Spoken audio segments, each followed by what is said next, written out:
Touchdown to Heathrow, DP and me, bro. About to hit the club and turn the shoot to a freak show. Look through the peephole, everybody geek, yo. Need to get yo with an extremely deep. See 6 midgets that be fighting, juggling. Maybe it's just me, cause my mind is struggling. Babes, boyfriend is acting like a clown. You know what's going down every time that we are down. Take a look through the peephole, yo. Everybody's getting geek, bro. Stop the hate and let them neeks know that we turn the club into a freak show. Turn the club to a freak show. Turn the club to a freak show. Turn the club, yeah, we turn the club to a freak show.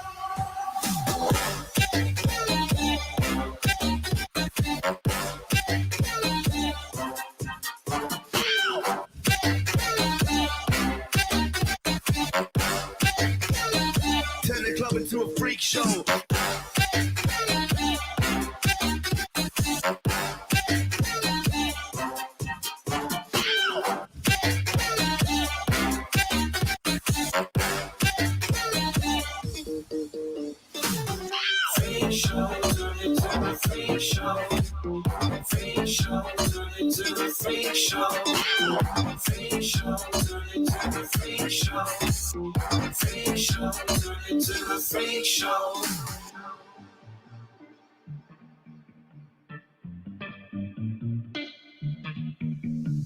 Look at Snow White eating rotten apples. Dirty bass that be coming at you. Roller coasters like a supernova. Around the ring master, this my tabernacle. See you screaming, I'm like, what for? Oh, you pop?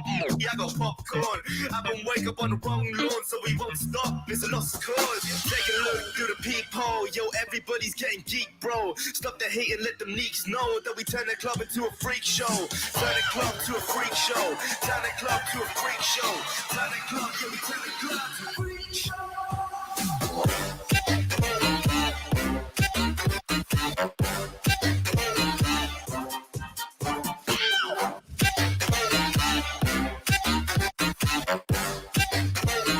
Turn the club into a freak show.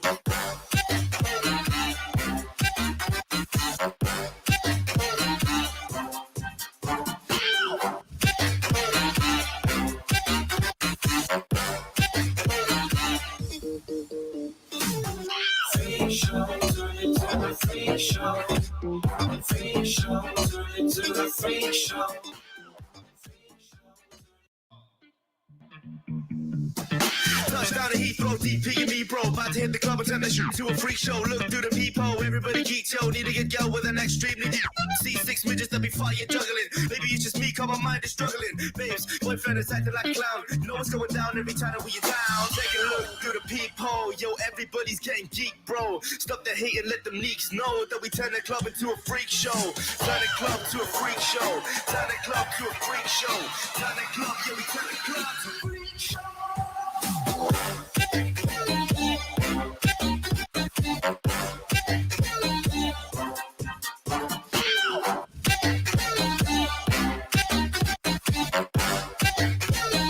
Turn the club into a freak show.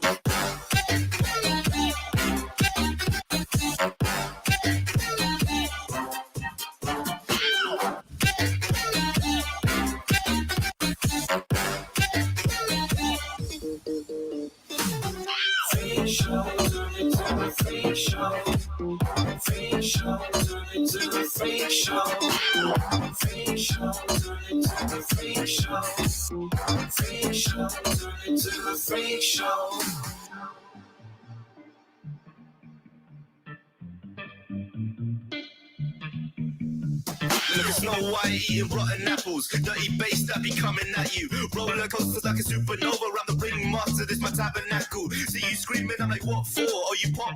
Yeah, I got popcorn. I been wake up on the wrong lawn, so we won't stop. It's a lost cause. Take a look through the peephole. Yo, everybody's getting geek, bro. Stop the hate and let them neeks know that we turn the club into a freak show. Turn the club to a freak show. Turn the club to a freak show. Turn the club, yeah, we turn the club to a freak show.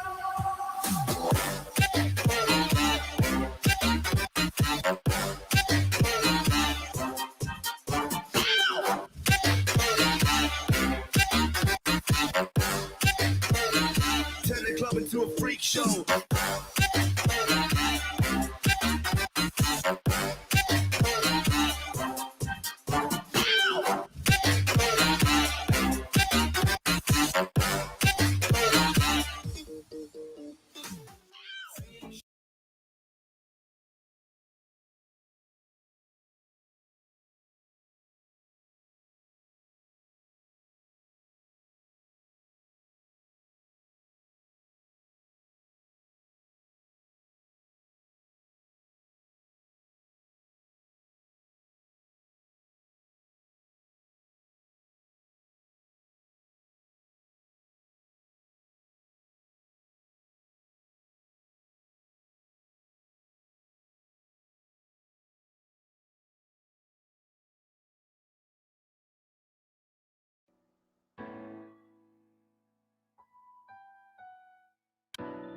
What fun, I thought, to finally own an ant farm.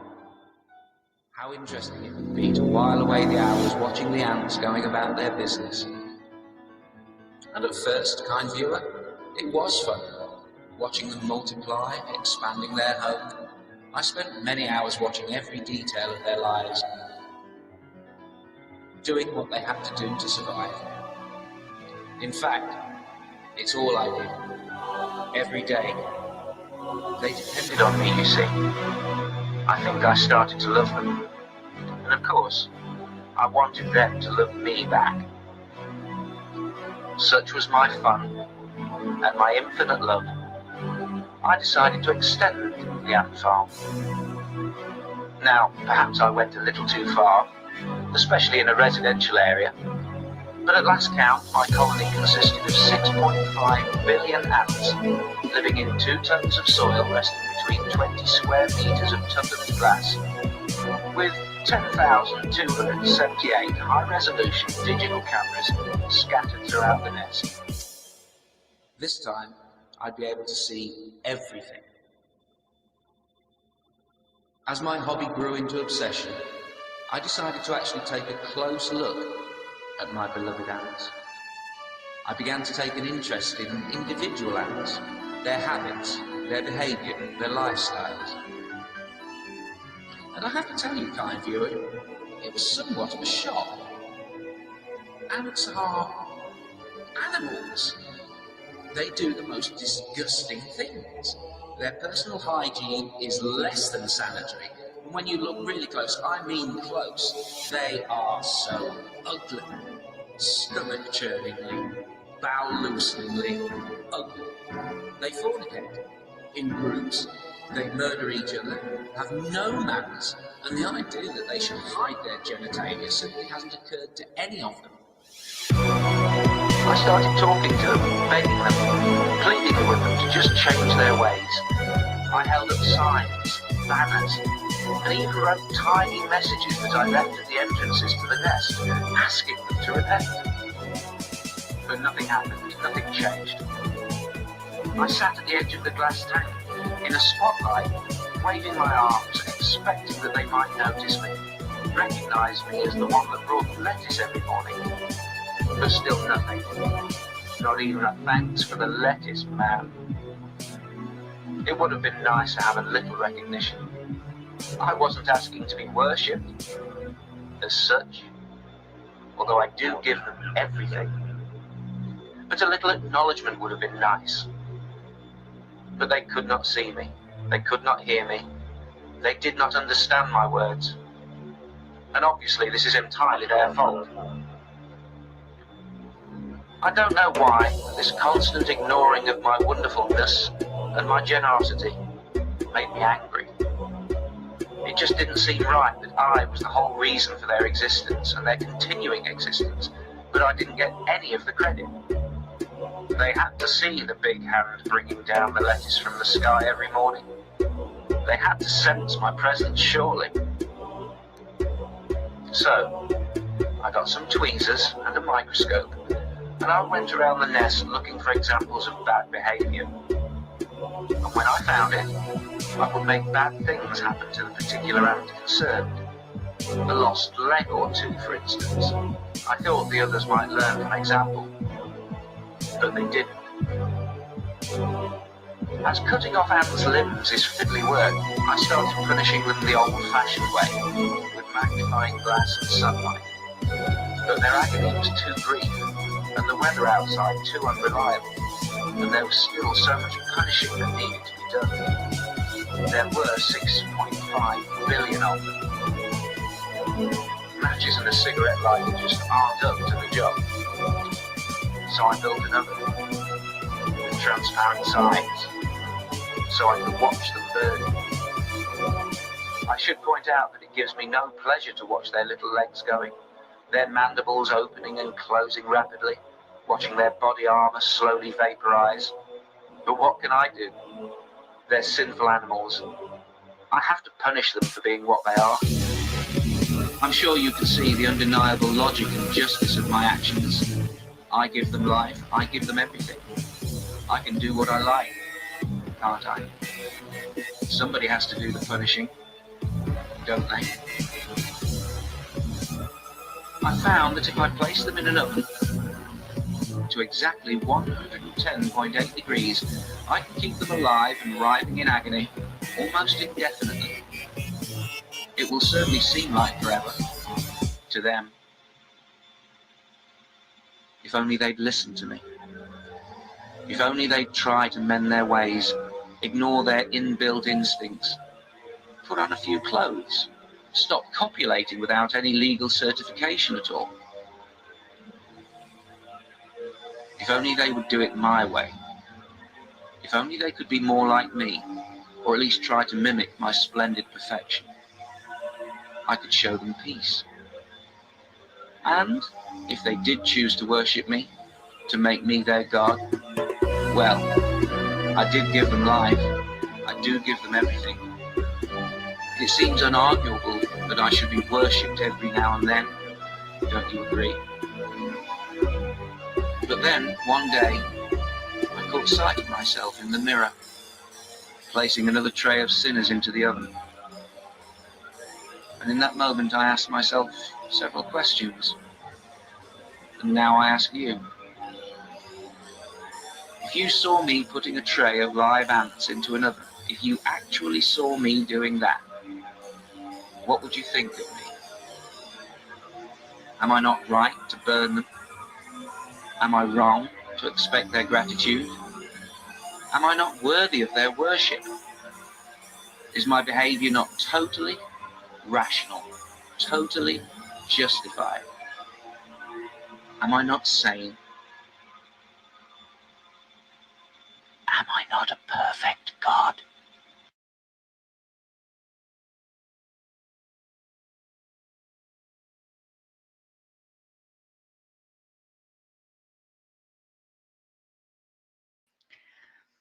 Okay, that's quite a video, isn't it? The person that showed me that video, and I'm attributing it, it's a freeable, mirrorable video as long as you credit the artist. The person that showed me that video was Shanna Rocky, and I had a very long discussion with Shannon Rocky and Matthew Steele. Matthew Steele is a very kind, patient atheist. Shanna Rocky's a deist, and we discussed this video. It was very unsettling to me, only because there's different forms of Christianity, different views of God. And unfortunately, this one's very prevalent, I think, in the US and also like in places where you're seeing people burn people alive over, witchcraft in Africa and just, old school stuff and things that that just strike you as medieval. And this justification of this God that creates you and then acts psychopathic. This is the God that Shanny worships. This is the God that Revelation News worships. They don't really worship a benevolent God. They worship this loving psychopath. And that's why I think that Shanny can justify being a psychopath, being a narcissistic person. Actually, don't think she's a psychopath. I think she might be close to some sociopathic tendencies. But this is how she can justify these things. So recently on Twitter, I got flagged on my first video. She flagged me for nudity. We're gonna do it again. There's no nudity here. So true story. That dude that helped get us swatted unjustly, all I can say is do not touch God's anointed. Shanny tweeted that in regards to the death of an officer in Boulder, Colorado, who died in the line of duty during a mass shooting. 9 people were killed. He was one of them. This guy is a father of 7. Lady Star Fire snaps, slaps back, or what do you got? Clap back. That's the word. Young folks say. I'm 40, so she claps back with, "You were never swatted. You call the cops on your own husband. And they took you to jail for domestic violence. God's anointed, more like, and I don't know, I'm cut off here. I'm sorry, I do have a cough, and if I mute, then I forget to unmute apparently. So, yeah, so there are a couple arrests. Shanny ends up arrested because she's in a domestic violence dispute with Rev. He wants to go get a Baja Blast. She doesn't want him to, and who knows what else. And in the process of it, he's the one that's showing bruises. So she calls the cops and goes, I don't want to do. My husband's hitting me. And the cops come to the house, and there's video that we've all witnessed. And they do an investigation, and they find out that the only person that looks like they're actually being abused or hit is actually Rev. He's the one that has bruises and marks. There's other videos where she admits to hitting him. She says she hit him only with a sex whip, but I don't think she hit him in like a fun, happy way. She hit him like in a non-fun, happy way. And so they ended up arresting Shanny. It was interesting to watch all that. Part of the reason why we watched the video for the arrest video is because she made an accusation about the Boulder, Colorado police. Some of you might not know this accusation. This is the accusation that she uses to justify the evil words that she speaks of a father of 7 dying and saying, touch not God's anointed. And this is God's bidding. God is smiting my enemies. This is how she's going to justify this. So I'm going to just play you Shanny's story. It's about 7 minutes long. And this is where she accuses the Colorado Boulder police of really ludicrous things. You can tell me if you find credence or it's believable or whatever. You can feel free to comment about it. And I'm just going to let this video play as is, and you can judge for yourself, knowing her history, knowing the accusations, knowing she's called me, for instance, a pedophile a billion times, and then has the nerve to call me Deeds, which she has not any permission to call me a nickname that very few people call me because they're close to me. Fuck off.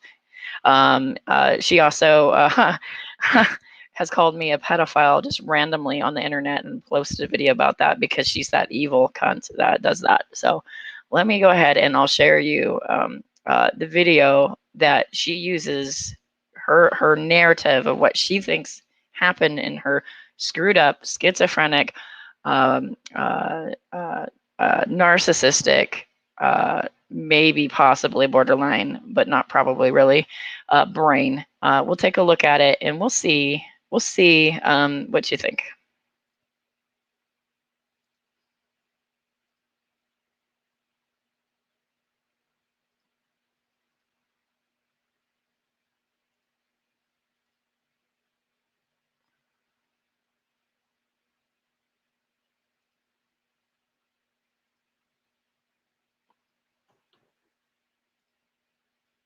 Like I said, this is going to blow up in the news. You're going to see this in the news.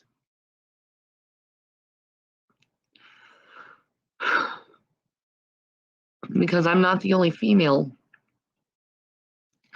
I saw shook down in front of the male inmates and the male guards. And there was another girl that was caged up naked too. You know, it wasn't just me. Like, how can you cage people up like that?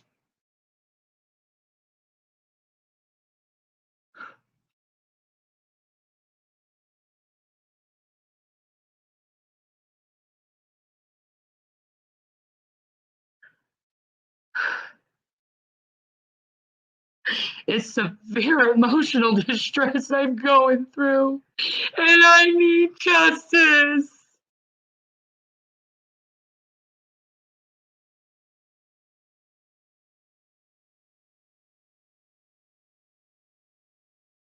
And I'm not the only woman that's going through this. I'm not the only woman. This is far bigger than me. This is going on all over the country. There's abuse of female inmates.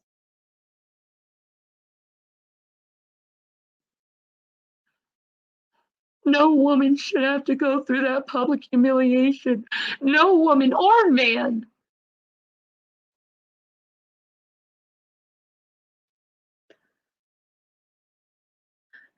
How could you do that to a human being?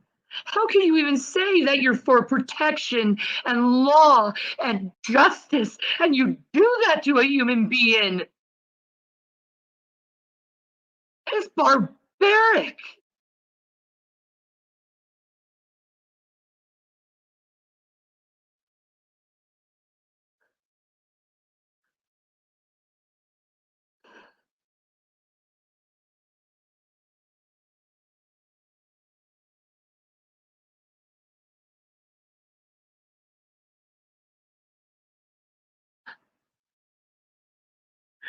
They turned me into a fucking jail sex slave for all those fuckers to Google.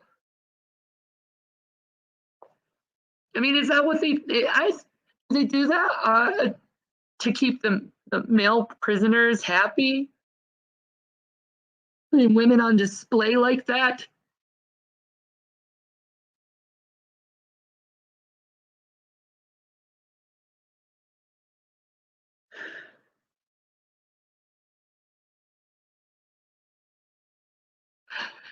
You put fucking women on display, naked, on display. Huge human right violation. And I want my justice.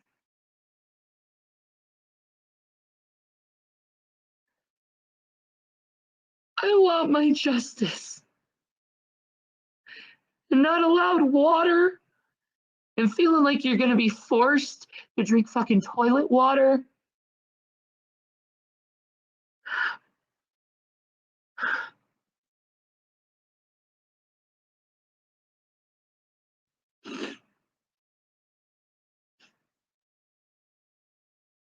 They've abused the female severely in that jail.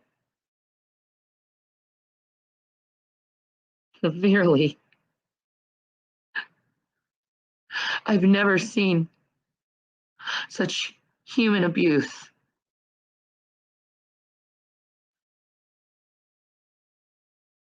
Those poor people. Those poor people. They don't deserve it. I don't care what they did. They don't deserve to be treated like animals like that. Those poor people. No, they're going to be investigated because this is just going to add on to what they did in March and all the other fucking corruption they've been going under and dealing with. It's just going to add on to the investigation of their corruption. And I think they know they made a mistake because of them showing up here at my door and questioning if I was okay. I think they knew they made a huge mistake.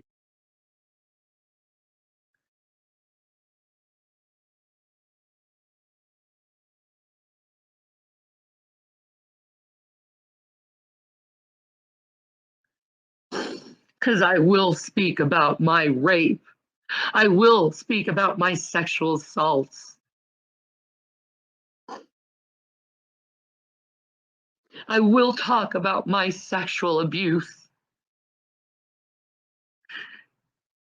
Because I am a victim of sexual abuse and rape. I am a victim of it.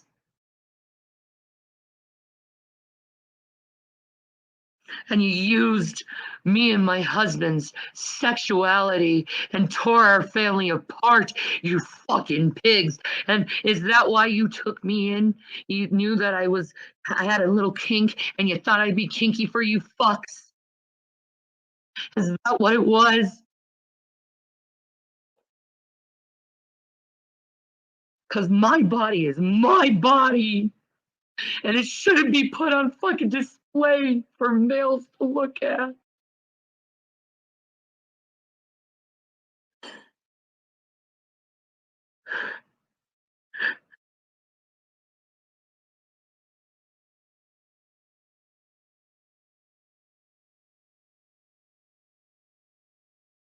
Fucking pigs.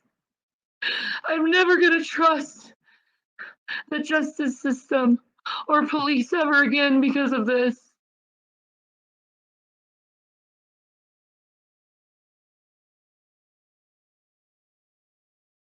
So when Shanny got arrested, that's why people were so eager to watch this footage of this arrest video, because from the start of the arrest to being in jail, obviously we can't see what happens in jail, she's claiming that she's being mistreated and mishandled by the cops. We watched the video of her actual arrest. They were very patient. They were trying to be gentle with her. They sat her on the ground. They were looking for clothes to put on her, particularly shoes. She had a lack of underwear. They would have let her put on underwear had she not been flipping out, but instead she's in histrionics saying, you know, like that she can't, feel her arms or whatever. And so I think they ended up double cuffing her, if I remember the video correctly. So we watched that video that was put up by Rumor Research Lab at the time, only because she had this claim out there of that she was swatted, and then later she has this another claim that she is mistreated in jail. Turns out there's a 911 call where she's calling the police, trying to get the police to arrest Rev, and that's on a public record.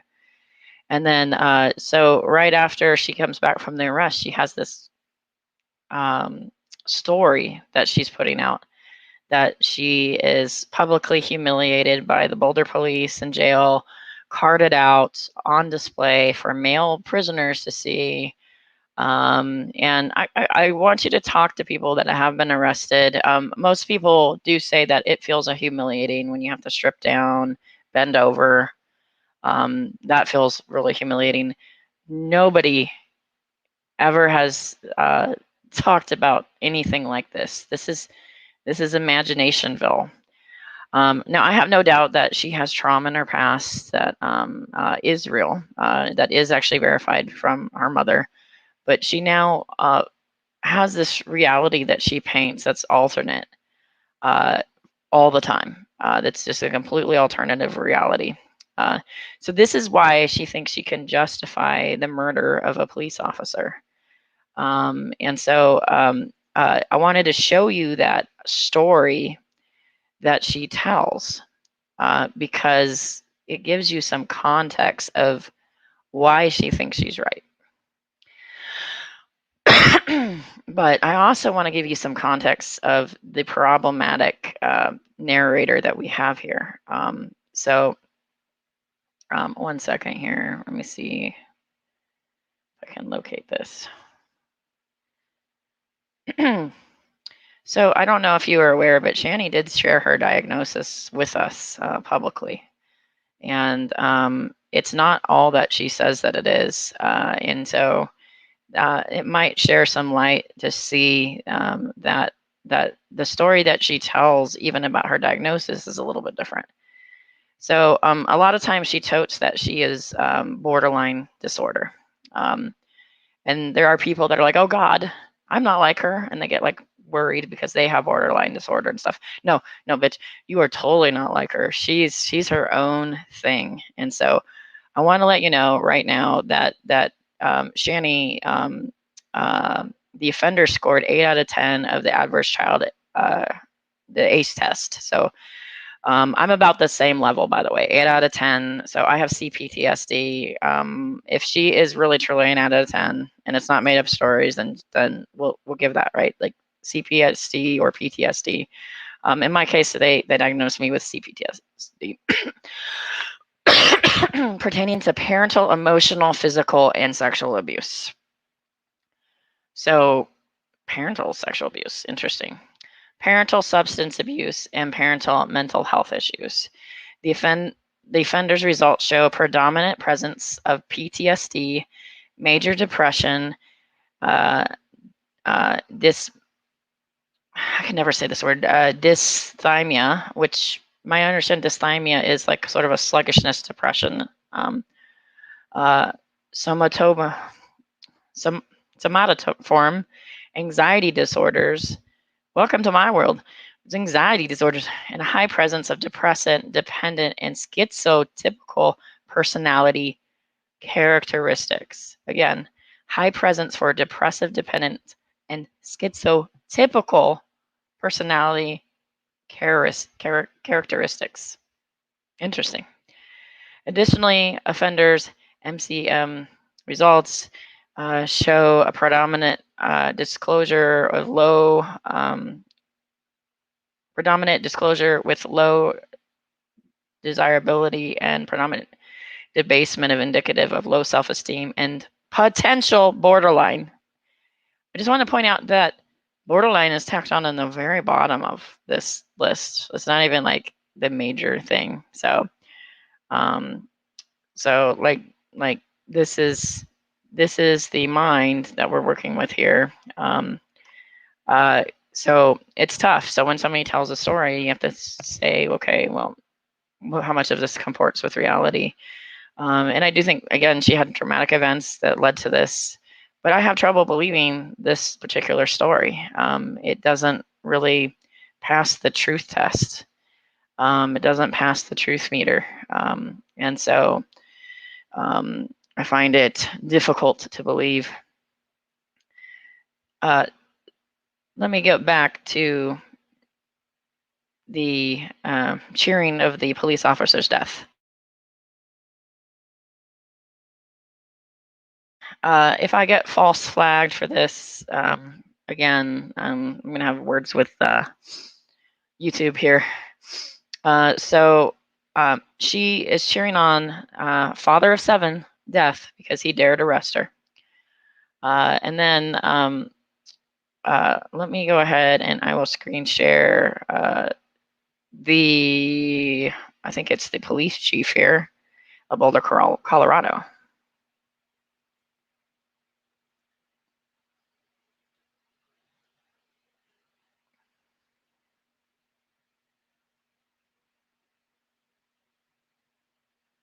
Blocks up the street from that store. You're worried about your neighbors, you're worried about your partner, you're worried about everything when you get that call. And so, yeah, I feel numb. And it's heartbreaking. It's heartbreaking to talk to victims, their families. You know, it's tragic. This officer had 7 children, ages 5 to 18. I just had that officer's whole family in my office 2 weeks ago to give him an award. And so it is personal. This is my community. I live here. And to have something like this happen so close to where you live, and to know the fear in the community, and to know that the officers sacrifice themselves, it's heartbreaking. Yeah, I can tell you that he's a very kind man, and he didn't have to go into policing. He had a profession before this, but he felt a higher calling. And he loved this community. And he's everything that policing deserves and needs. He cared about this community. He cared about Boulder Police Department. He cared about his family. And he was willing to die to protect others. Specifically, the new guidance today speaks to. That's what the police officer, that's the police chief, had to say about this police officer, that he didn't have to go into policing. He had a business before this. He was a father of 7, but he felt a higher calling, and he ended up being a police officer. And this police officer died in the line of duty. How did he die? Well, there was a shooter. There was a mass shooter in a grocery store. And this police officer was the first man on the scene trying to stop it. Shanny says that his death is God's justice, but 9 other people also died. And if this is God's justice, 7 children are without a father. When I point this out to Shanny, and how this doesn't comport with a God that has any benevolence whatsoever, in that this is not grace or love, and This is a problematic problem. She comes back at me with several tweets about how I'm not a Christian and how I'm Antichrist, and how I don't believe in consequence or justice, a just God, or anything like that. So then she false flags my Twitter and says that I am encouraging self-harm and suicide. I get thrown in Twitter jail. Twitter misconstrues whatever she's trying to say about my Twitter and says that I'm trying to kill myself and then I should seek help. And I'm like, I'm appealing this. And so I was put in Twitter jail for like 12 hours. And so this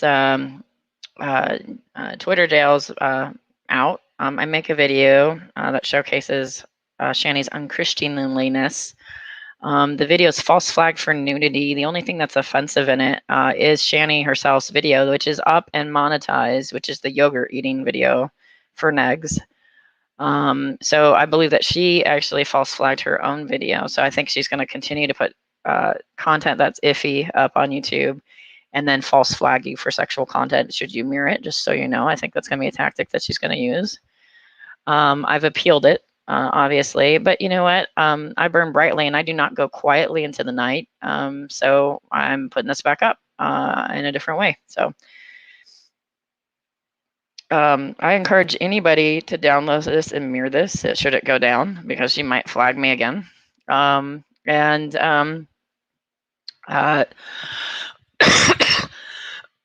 Call out her bullshit. I think that celebrating the death of an officer. She says I never celebrated the death of the officer. That's another lie, twisted, and distorted. You have tweeted several times that you are happy about God's justice. You call this God's justice. If that's not celebrating the death of this officer, the justice that you cried out for in your fake video that we just showed, I don't know what is. I don't have to make up narratives about you. I just have to show the actual fucking things you do and say. We don't need to tell stories. We can actually just show what you do. So it blows my mind, this woman that has Christ in her moniker does and says these things. And the God that she serves as a demigod, she serves herself. And Lamont says, she's a Christian author, she says, you can safely assume that God is made in your own image if he hates all the same people that you do. Like, that would be safe to apply to somebody like Shanny. I also think the video that I showed with the psychopathic God, this is the God that she thinks exists. But this psychopathic God punishes people that she has petty differences with. This cosmic being, this omni God, has nothing better to do but deal with your petty, fucked up things, your lies, the stories that you tell. Your narrative. So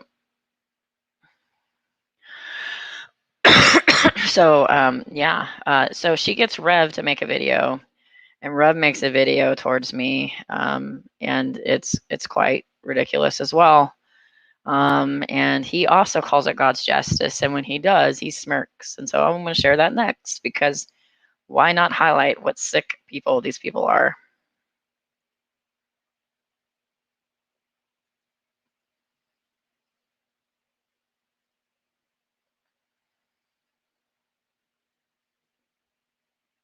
You could say action on the Twitter side today,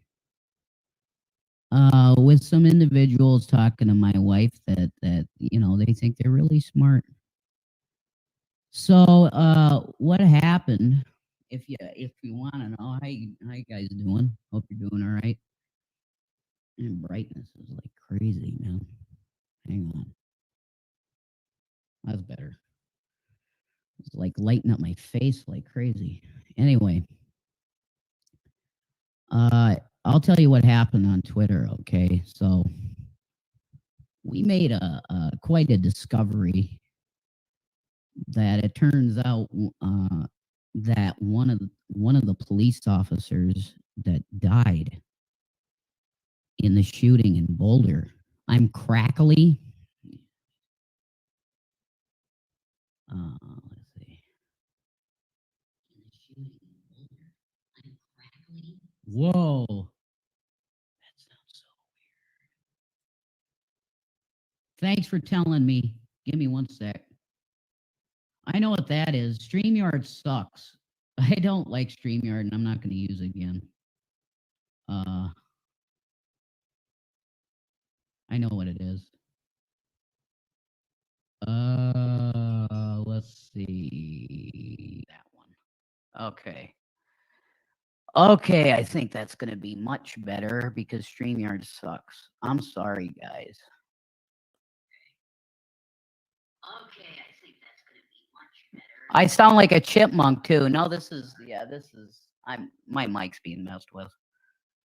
Everybody lay hands, put your hands on the screen. His mic is being messed with. Clearly, it's demonic hackers.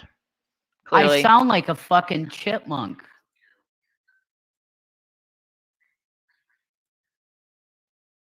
This has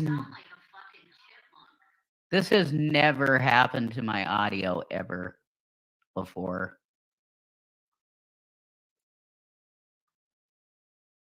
Wow. That's really weird. That's so weird.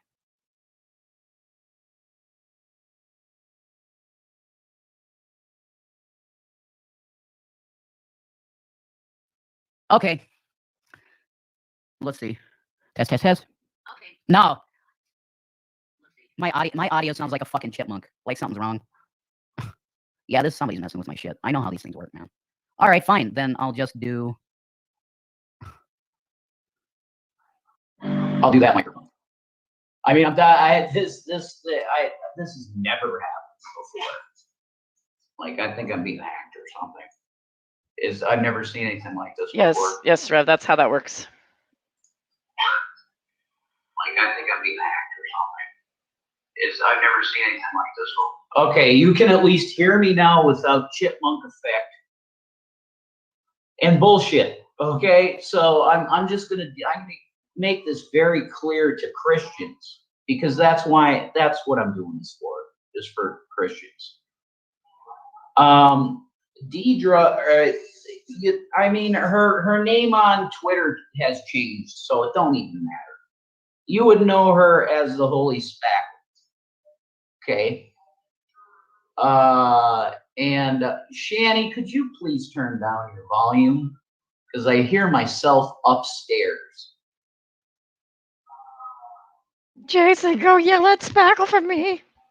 She told me the truth on Twitter. Thank you. Okay, so let's just get this out of the way because this is a Bible thing, and I don't want to bore people too much with the Bible. Okay, because I know it's an arcane document to most people that don't even matter for today. So, but if you're going to call yourself a Christian, if you're not going to look at this book as some kind of authority and the God that it talks about, then you're no longer a Christian. Okay? So Deidre was on Twitter and she said, it turns out that one of the cops from Boulder that was part of our arrest, the guy that actually took me to the cop car, was killed. That's the truth. You can look at it. Yeah, I mean, it's just the truth. This guy, I saw his picture on the Twitter because Shanny said, "Oh, look I think that's one of the guys that was at the arrest. He died in the shooting." Okay.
I should be better at this. I swear to goodness. The funny, amusing part of this is I have bronchitis and I'm trying to mute as to not cough in the microphone. And then when I do mute, unfortunately, sometimes it takes me a while to figure out that I'm muted. So I apologize. I'm gonna try not to do that. If I cough in the microphone, I'm trying not to. But if I do apologize for that. I was just going to say that I find it amusing that they think that this is justice. This is God's justice. A father of 7 is murdered in the line of duty while trying to protect and stop a mass shooting in a grocery store. And he thinks that this is justice. Okay, if you notice, he kind of has a smirk on his face, and that smirk is like this happiness that this officer is getting what he perceives as divine justice.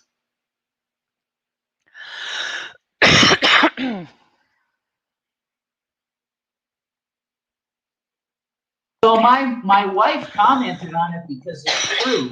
This cop is the guy that ran up the walkway and had me walk into the cop car. And it's this guy that was killed.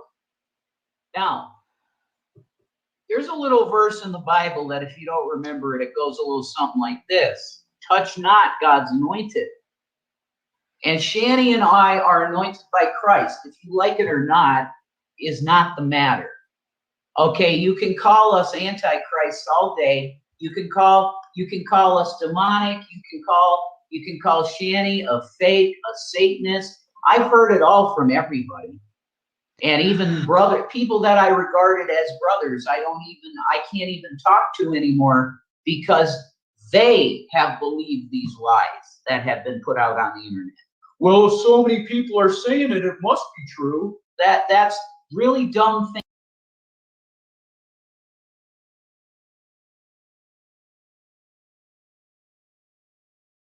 People can go to the source, Rev. They don't have to go to me. They don't have to go to Burnt Toast. They don't have to go to the Geek Room.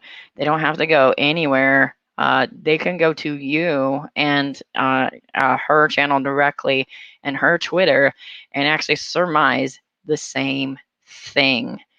So this narrative that people tell lies and they believe them. No, people are grounded in reality and they observe and watch you and then hold you to some sort of standard.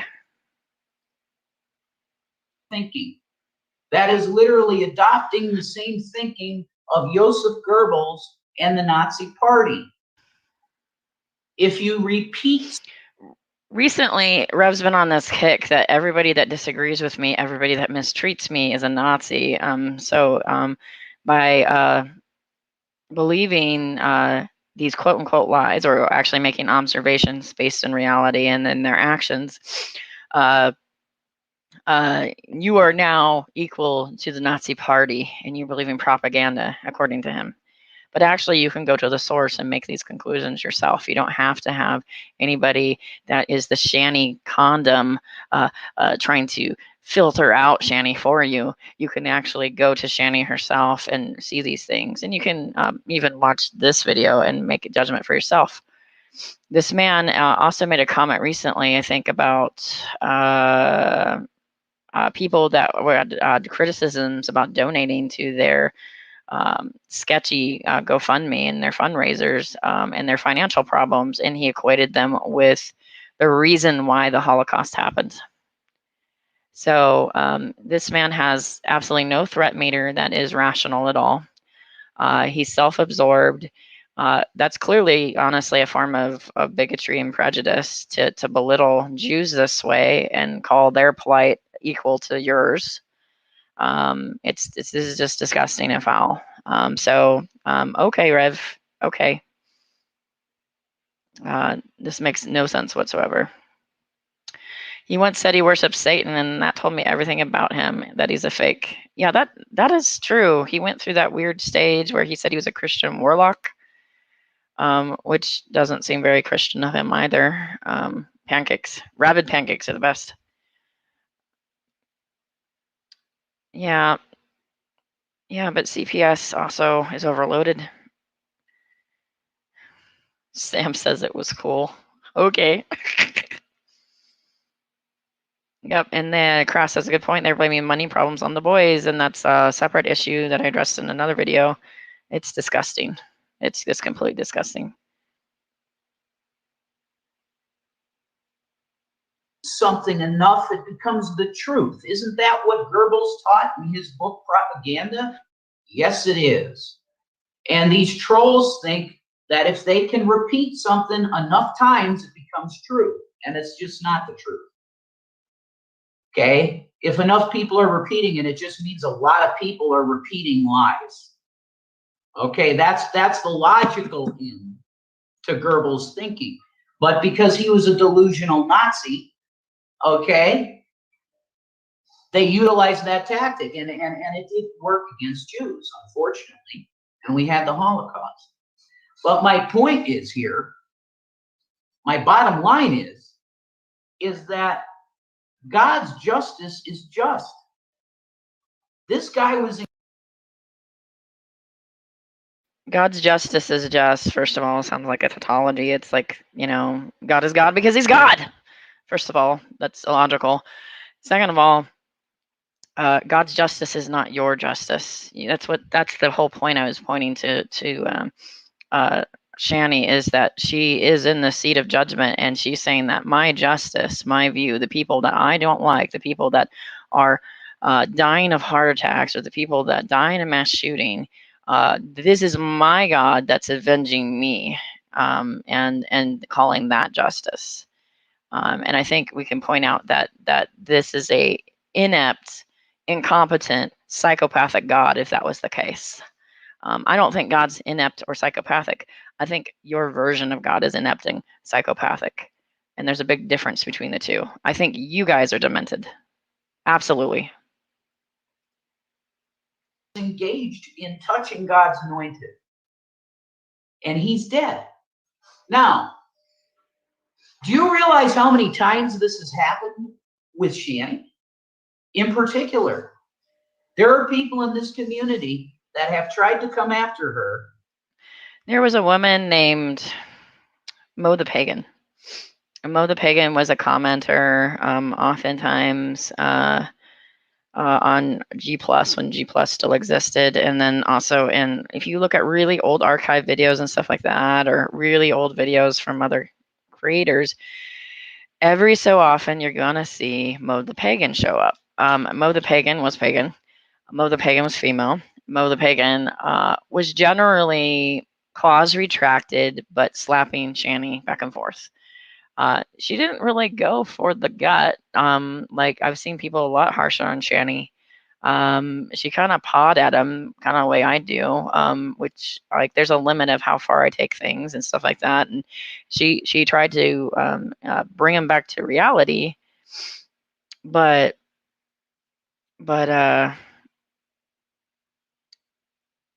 yeah, and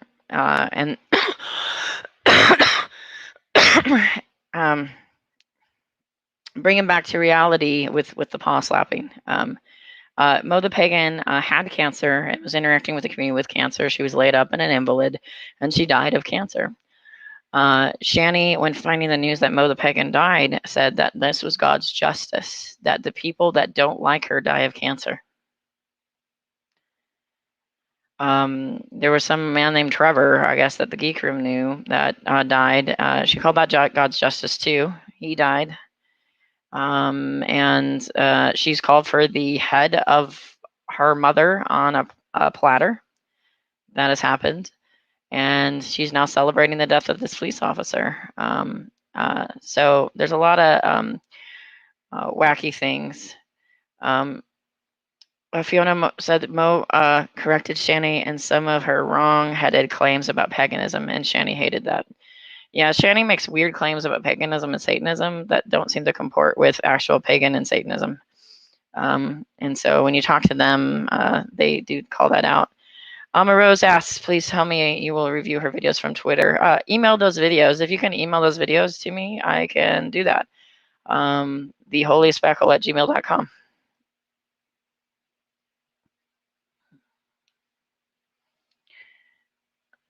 So yeah. Yeah, she called for her mother's head on a platter. That's how much she hates her own mother. And when her mother dies, she will call that God's justice. And take her down for whatever reason they have. And do you know what's happened to these people? They've had heart attacks. They've gone into the hospital with serious conditions. Don't mess with Shanny, because you're going to see it in your life. Okay, God will slam you if you touch her. Now, I can't give you time periods, but here's the thing. If you repent right now of touching God's anointed, you don't have to worry about it. Jesus has got your back. He's like, okay, you saw you're wrong. Check mark. You're cool. You're repentant. I recommend you do that. The old apartment she lived in Minnesota burned down. I mean, there's so many things that I could tell you that I've seen firsthand happen because there was some involvement with Shanny, and God is like, no, this girl's my daughter, and I'm going to protect her.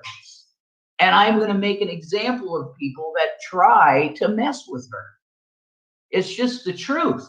And that's what's happened. Now, she was demonized by a person in our community known as the Holy Spackle, or Deidre, moderate C word on Twitter. And now she has a completely weird, different name on Twitter. I don't even care. I'd rather not even mention your name, because guess what? If you ever were a Christian, which I'm really starting to believe that G-Man is correct and you never were, you have completely eliminated God's justice from the equation of God. If there is no justice when it comes to God, you may as well you may as well throw out this whole book. Because the way I see the Bible and the way the Bible is it's a legal document. This is not just a book. It's a legal binding document.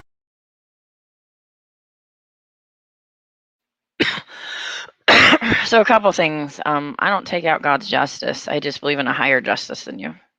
While you're busy believing in a retributive God, a God that does retribution, and that's the highest form of justice, this hell, eternal torment, and you're just waiting. You have said, I can't wait for God's justice. When I said, why don't you get a job, Rev? And then I pointed out, you said you had lung issues. And I said, well, I have lung issues. And then you screamed, I can't wait for God's justice and judgment day. I know what you're talking about. You're saying that you can't wait that I go to hell. That's what you think, right? Let's not pretend. Interesting. You think that pointing out that you ought to get a job means that I should burn in hell for all eternity. Your God is so petty, so narcissistic, so incompetent that he murders a police officer that arrests you because he touched God's anointed.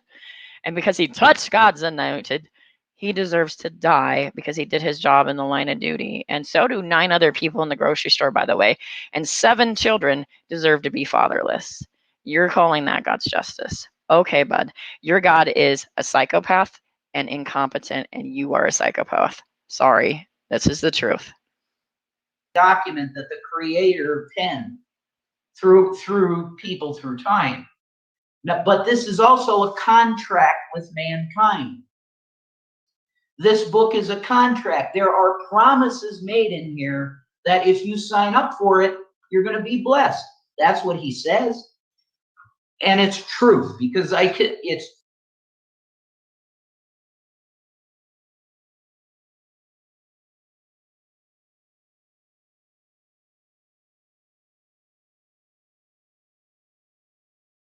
true.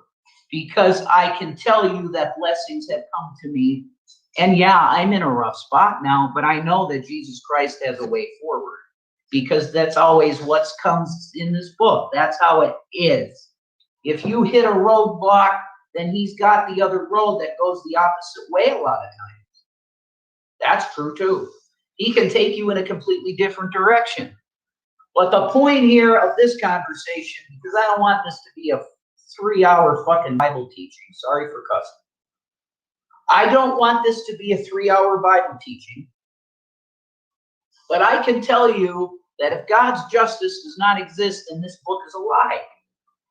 And I know the book is not a lie because I've seen it work in my life. Okay? Deidre's. Your version of God is like that version of the psychopathic loving God that I showed in the beginning of my video while we were waiting to start. That's your version of God, and also add that your God is petty and is adopting all of your grievances and smiting people that are doing things that you don't like. That's your version of justice. My version of justice is, I think the highest form of justice is reparative justice. That's why I think redemption is important. I think people need a way out. Even you, Rev, even Shanny. I think redemption is important. You need a way out to do better, to achieve. People can lay out a path of redemption for you, and how to be a better dad or be a better YouTuber or a better Christian or whatever. You don't take it. In fact, you get angry because you don't want to actually do the work. I know no God like your God. I know of a God that people claim, but it always is their ego that actually is coming through. The worst part of humanity, the demigod, is coming through. That's the God that you're worshiping, your own hateful self. This is not God. This is your own hatefulness. That's what you worship. Version of Christianity is literally you can do anything. You can literally do anything in the kingdom of God, and it's fine. I have never said you literally can do anything. In fact, quite the opposite. I think the whole point is that you shouldn't do literally everything. Shanny for Christ does porn with Shanny for Christ in the moniker, and I say that doesn't seem consistent or comport with Christian values. If anything, I say the opposite. I've never said you can literally do anything. I do believe in restorative justice instead of retribution. But I think there's consequences. I think there's harm that's done, and I'm all about harm mitigation. So never have I said you can literally do anything. It's a complete straw man, and you're an idiot. As long as you're believing in Jesus. And that is a lascivious fake Christ. You are no longer a Christian, and you're into some new age Jesus. Because that's not Jesus. Now, if there is. Well, okay, back at you. You're no longer a Christian. You're worshiping your own demigod and your petty trifles, and your narcissism. This isn't Jesus that you're worshiping either. Back at you, buddy. Yeah. And then the word of lascivious is interesting word here. So I was trying to figure out why he's using this in this context. So lasciviousness, it is not what, I don't know if he knows what that means. And I found out that it is used in scripture, but it's used in scripture in a sexual manner. And so he uses this word, and I'm just like, I don't think this is what it means, what you think it means. So we'll just, for the sake of showing this real quick, lascivious, filled with showing sexual desire, lewd, lustful, lascivious acts and thoughts. The only person that's acted lascivious in this subject matter between you, me, and Shanny is you and Shanny. You're the one that put your baby carrot on display. Shanny's the one that did pornography with Christ in her moniker. Shanny's the one that did a disgusting yogurt eating video and then flagged me for mirroring it. The only lascivious actions are you guys. Flag me for nudity again, bitch, and you're going to be regretting it. Do not flag me for nudity, because I do not show nudity. The only people that have done that is you.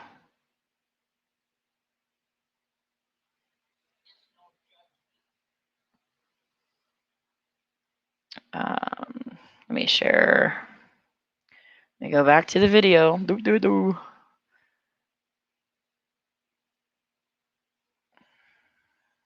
Then Christ's sacrifice is in vain. Because the reason that he had to die the penalty was because of a judgment issue. You're trying to eliminate God's place as a judge, Deidre, and it will no longer be tolerated. So I know that there's a lot of atheists here, and now this might be boring to you, but I'm a nerd and I like theology, and most of evangelical Christianity in America adopts the atonement theory of penal substitution, that Christ pays the penalty for your sin.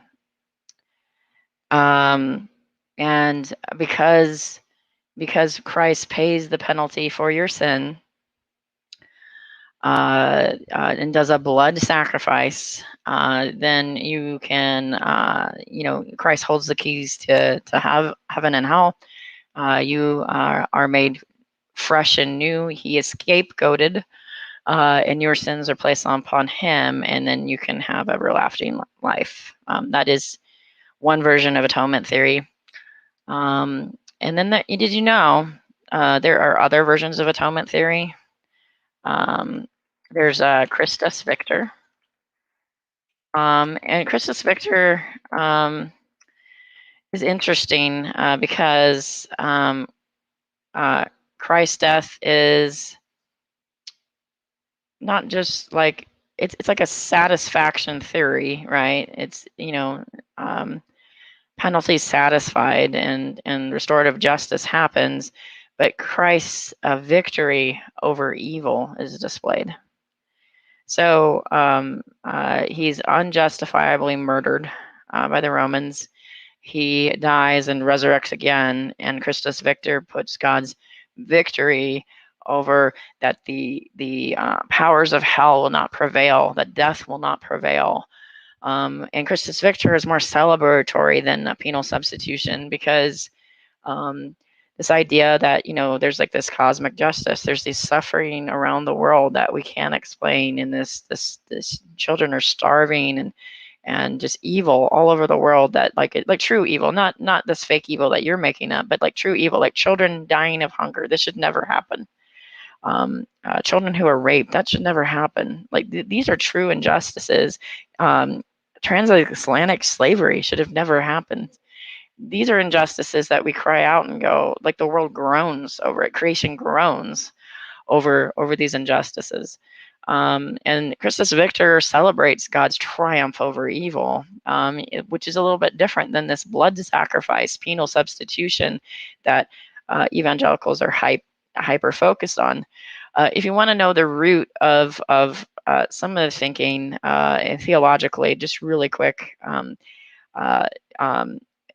most evangelicals are adopting this version of not only penal substitution as atonement theory. There's also ransom theory, by the way, that Satan is the god of this world and holds the keys to hell, and Jesus ransoms you. But this penal substitution idea was largely adopted by St. Augustine, who also really put forth this original sin idea. So I hope you guys understand that not all Christians believe in original sin the way it's presented by most evangelicals. Original sin is this idea that Adam and Eve bit into an apple, and now the whole world is fallen and evil. And that there's an original sin that's built into you. Sinful babies, sinful toddlers, sinful mental ill people. Everybody's just sinful up in here because the world is sinful. It's garbage. You are filthy, nasty rads and garbage and sinful to the civil. And one of the things that Augustine did is he swung from hedonistic, really wild lifestyles, orgies, things like that, had the mindset that everybody has these crazy wild orgies, kind of like the way Shanny thinks that everybody that's bisexual has crazy wild orgies according to Shanny, right? He swings from one extreme to another. All sin is bad. All sexual enjoyment is bad, and even in marriage. And this hyper focus on original sin is largely attributed to Augustine. And Augustine was very smart, but obviously had some pretty big, huge issues, and a lot of them were sexual issues. Fast forward and the trickle down of Christianity, when the Great Schism happened, and before the, so you all might be aware that in Europe, Luther started a rebellion against the Catholic Church and did the 99 Thesis. He tacked it on the board and said, these are the problems with the Catholic Church. And one of the big ones was selling of indulgences, this ability that you can buy the salvation of those that are in purgatory. And the Catholic Church was basically the money changers and stuff like that. And Luther thought that was abhorrent. Luther wanted to actually stay a Catholic, but he had problems with certain Catholic practices at the time. So Luther ends up inspiring this split. But before that split happened, there's the Great Schism, and you might not be aware of that. The Great Schism is where Eastern Orthodox Christianity leaves Catholic Christianity. And one of the noticeable differences when you explore Eastern Orthodox Christianity is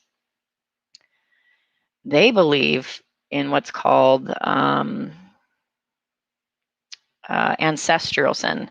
Now, off the bat, when you think of ancestral sin, you would assume that it means that Adam sinned, therefore it's just passed down to everybody else. You're dealing with your father's sin. But actually what they mean is that sin enters the world when Adam chooses to disobey God and eats of the fruit of tree of knowledge. And then the ancestral sin happens. How it works is that the view is, I think, healthier. That there's an illness or sickness in the world, and this sickness and illness needs a remedy.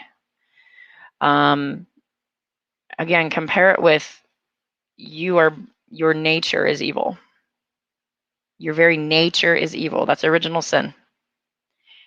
And you need a blood sacrifice to change that nature in you.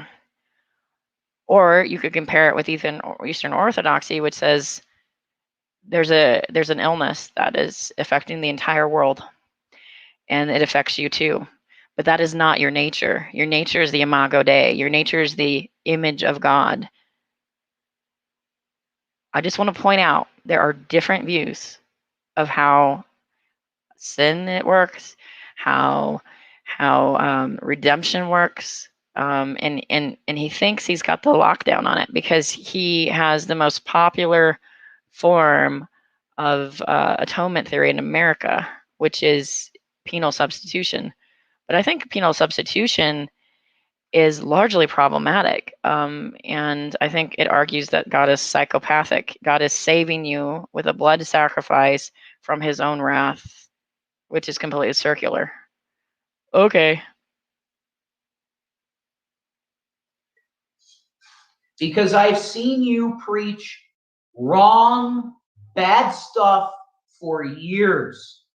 And many have tried to help you out and say, look, Deidre, if you really are a Christian, it's time for you to stop with this stuff that God is just this.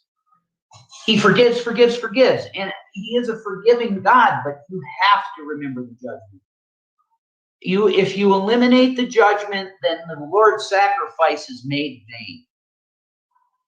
God forbid. And there's many Christians that feel that way. God forbid. We will not allow you to preach that heresy. You need to sit down and not preach. If you're going to preach lascivious lies, such as the Savior is fine with everything. Sexual This is the same lies, person that used to sexual come lies. at Protestant Christians and tell us how wrong we were all the time. This is the same woman that used to come to Christians and preach the book of James, chapter 1, and tell Christians that they had to have good. I mean, I could preach the James chapter 1. I know it makes you angry when I do. I find that interesting. He was really upset at James. Did you know? Fun fact. I love Christian history. I worked in church for 15 years and I studied all sorts of things. And Luther, the founder of Protestant Christianity, wanted to throw Jimmy in the fire. He wanted James to be extracted from the canon because it says faith without works is dead. Luther wanted that. You know what? I think it is James chapter 2, actually. Let me see here. I am actually dyscalculate with numbers, so it keeps things pretty fun. Yeah, let's have Bible study. This is hilarious.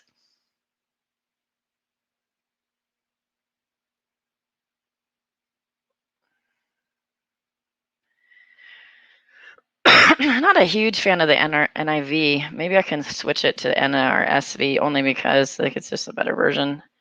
Let's see here. I know everybody wants the King James version, but honestly, a lot of our language has changed since King James, and so it doesn't translate. Like when it says, when it's supposed to say love is gentle or love is patient, love is kind, in King James it says charity. But that charity now has different connotations than it used to back in the King James day. This is why I think using the King James Bible is flawed, because language has really changed since then. And so I was looking for the NRSV because I see a lot of people that do Bible college use that one as well. NASV, NIRV, New Revised Standard Version. So he's citing this verse here, which is citing against favoritism. So it's a whole chapter. And it goes, brothers and sisters, do not do with your active favoritism, believe in the glorious Lord Jesus Christ, question mark. For a person with gold rings and fine clothes comes to the assembly, and if a poor person with dirty clothes comes in, you take notice of the one wearing fine clothes and say, have a seat here, please. And so it goes on to talk about favoritism to the poor here and showing partiality, which is interesting. And it also goes on here to say faith without works is dead. So this is why Luther wants to throw Jimmy into the fire. What good is it, my brother and sisters, if I say to you, I have faith, but I have not works? Can faith save you? If a brother or sister is naked and lacks daily food, and if one of you says to them, go in peace, be warm, eat your fill, and yet do not supply for their bodily needs, what good is that? So faith by itself, if it has no works, is dead. So again, like an example is, hey, another mass shooting. Thoughts and prayers. What good does that do? What good does that actually do? Thoughts and prayers. A hurricane took down your house. Thoughts and prayers. But if somebody will say, you have faith and I have works, show me your faith without works, and by my works I will show you my faith. And by my works I will show you my faith. The reason why I used to talk about this is because it's the idea of having Jesus with skin on. And the reason why Rev is so salty about this is, A, I would come to the defense of Catholics. I think Catholics are Christian, and there was a lot of people claiming Catholics aren't Christian and that Catholics only believe in salvation through works, but that's actually not true. They believe that there is a conjoining of effort between you and God, and that faith without works is dead, absolutely. But they don't believe that, when it's a straw man to say that a Catholic believes that you earn your way to God. That's incorrect, and it's a complete straw man. And so he's salty because I defend Catholics on the internet, and I say that they're Christian when he says that they're not. And then he's also salty because, well, one time I mentioned this when I said, listen, you're here. This was before Shanny. You're here on the internet squandering your money on randos, you know, and you're drinking a lot. Why don't you volunteer somewhere? Why don't you join a church? You could meet a nice girl, Rev. And I said, you know, like you can say that you're doing something online, but like, you know, it says faith without works is dead. Why don't you try getting your hands dirty? Why don't you volunteer in a food bank? Why don't you work at a church? Why don't you do something like that? He's salty about those conversations. That's what he's salty about. He's salty anytime anybody challenges him. Because how dare you? Fiona is a Catholic. She can confirm Catholics do not say you can earn your way to God through works. That is an evangelical trope. Yeah, it's definitely a straw man. You can discuss this with any Catholic that is theologically learned, and you'll find out that that can be rebutted quickly. All right, I'm going back to the stupid video.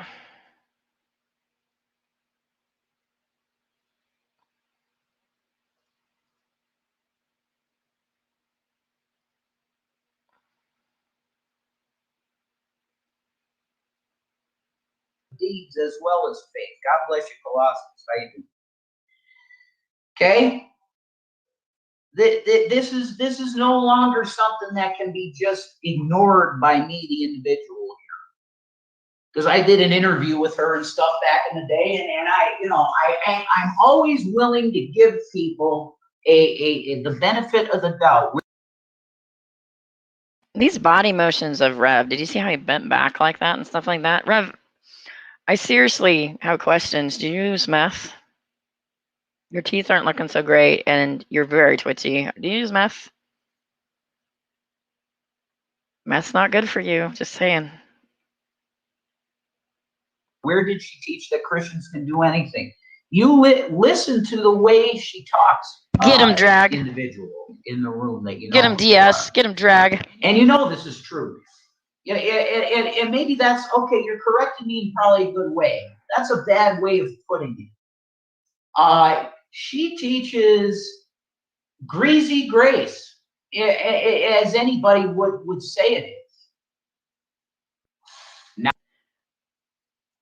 Greasy grace. Interesting, greasy grace. This is coming from the man that does porn for Jesus with his baby carrot. Greasy grace.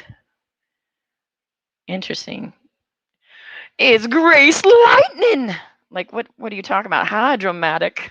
Automatic. Idiot. now Megs wants to fist fight me? What a loser. I'd knock him out in a second. Anyway, he's an old man. I'm still 37. He's like 40-something. Like, I can hit hard and quick. He's out. Anyway. Bro. Chihuahua, you're going to die. Don't do it. Thank you, individual that said that. DS. I'll just say that. Okay? Thank you for that. Because it is a correction that's accurate. You know, she doesn't say that you can do anything, but she is okay with sin in a lot of ways. And you know that's true. Because you know her. She loves you. You know her. So I'm done with. I love drag, so therefore, you know, I'm a greasy gracer. Okay. Okay. I'm just trying to look at my parade of sins here. All the orgies I'm doing, all the pornography I'm doing. Follow my OnlyFans, guys. All the blaming of my children on my finances. My refusal to get a job and actually provide for my family. You know, like, oh, you know, clearly, what do you? we all fuck up, right? So we all do something wrong and harmful to somebody and hurtful to somebody. And we all try to make, well, I don't know if all of us do, but I would say that people that care about the relationships in their life, when they miss the mark, which is sin. Sin's an archery term that means miss the mark. When we miss the mark and we do harm, most of us try to address that to some degree. And I think what I'm more disturbed about is when you miss the mark so poorly, and then you celebrate missing the mark. That's my complaint about you. Like, it's not that we all don't screw up or anything like that. Like, we all mess up. We all, have the ability to hurt even our most treasured relationships. But like this idea that he has where, like, yes, I support just anything is very inaccurate. And so Rev's not very good at this. I know that he did a stream with Shanny a while ago. I think it was on an old channel where he tried to like go, oh, let's put Holy Spackle in the hot seat, and they went through my content. All they did was talk over my content, and the content that they did show was my better self. So I'd say my worst self on this content is probably when I am addressing Shanny, or probably when I'm addressing Cheshire. But instead, they got stuck on my interview with Dragnot, and they talk about what a terrible person I am, which like everything that they're citing like is not happening in the video. And then they get distracted and they forget about like talking about me, and they just start roasting on drag. And so they're not really good at these call out videos. I've noticed they need to really work on that. With enabling somebody teaching falsehood, because I always let this go. I always put this down in the corner. I said to myself, she's a Christian. She's got her own deal of how she wants to present the gospel. Well, you can present the gospel in a way of, hey, I love you. So does Jesus. Why don't you come to Jesus? Because he loves you. I'm for that. What I am not for is saying that God is, he's God, whatever. And there's judgment. Judgment's bad, man. Look at I don't really like the Old Testament God because he's really judgmental and he does mean things to people. That's Deidre, and that's true, dude that said that. You know that's true. That it's like, it's just stupidity, man. It's like, if you're going to be a Christian, then take the book and believe the book. DS, you damn well know that Deidre would DS is Dragnot. She'd say, oh, I don't really like the flood. I don't really like that Old Testament mean stuff. That's not the God that you worship then. Yeah, I view the Bible differently than you do. I view the Bible as not this perfect divine hand of God. I believe it's man wrestling with the relationship of God. Fun fact, Jacob is the son of Abraham, and Abraham is the father of Israel, right? And there's oh man, I could go on and on about Abraham and Jacob, and they have interesting stories and ideas and stuff. Actually, I'm a huge fan of the Old Testament. I'm a bigger fan than people realize. The Old Testament is interesting when you look at it as far as human nature goes, people wrestling with the relationship with God, people trying to make laws to protect themselves. Like here's what's wrong. And I'm going to make a line and make another line and make another line to avoid what is wrong. And they make all these extra rules on top of it. Yeah, I reject rabbinical law. I reject ceremonial law. I reject Leviticus as being perfect law. I don't believe that you should be able to beat your slave, and then if he doesn't die in 2 days, that's okay. I think that's imperfect law. Absolutely. I reject stoning people because they're gay. I reject stoning people because of adultery. I reject stoning people because of really anything. I think that that is a terrible death penalty. I think that Numbers 5 has a part in the Bible where it talks about a woman who is found cheating on her husband, and she's forced to drink the bitter drink. Oh, I guess we can do Bible study again. Hang on. Numbers 5.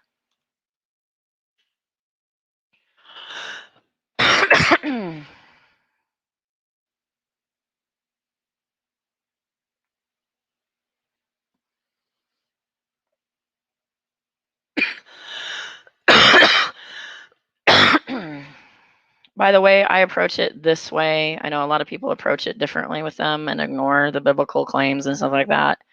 I find them interesting just because, like, how they justify themselves is interesting with the Bible.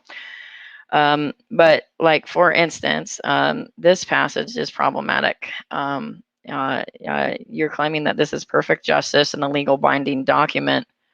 But here in Numbers 5, the Lord speaks to Moses and tells the Israelites that if a man's wife goes astray and is unfaithful to him, and if a man had intercourse with her, but it is hidden from her husband so that it's undetected, though she has defiled herself, there's no witness against her where she's caught in the act. So if there's like two witnesses in rabbinical law and they're catch you in the act of adultery, they can stone you. Now, if you look up what actually is practiced and stuff like that, and you talk to Jewish scholars, they'll say that actually it was incredibly rare when it was considered reckless to have more than 7 killings a year. So still, that probably is 7 killings too much, but like they would have to go wild, like, because people sin a lot, and they would have no tribe left if they actually follow through on all their stuff. But but anyway, this law's on the books. So if in a spirit of jealousy comes to him, and he thinks that she's defiled, he can bring her before a bunch of people, like the priests and the church leaders, and then they make a thing, a substance in a glass, offered to the Lord, do frankincense, say some words over it.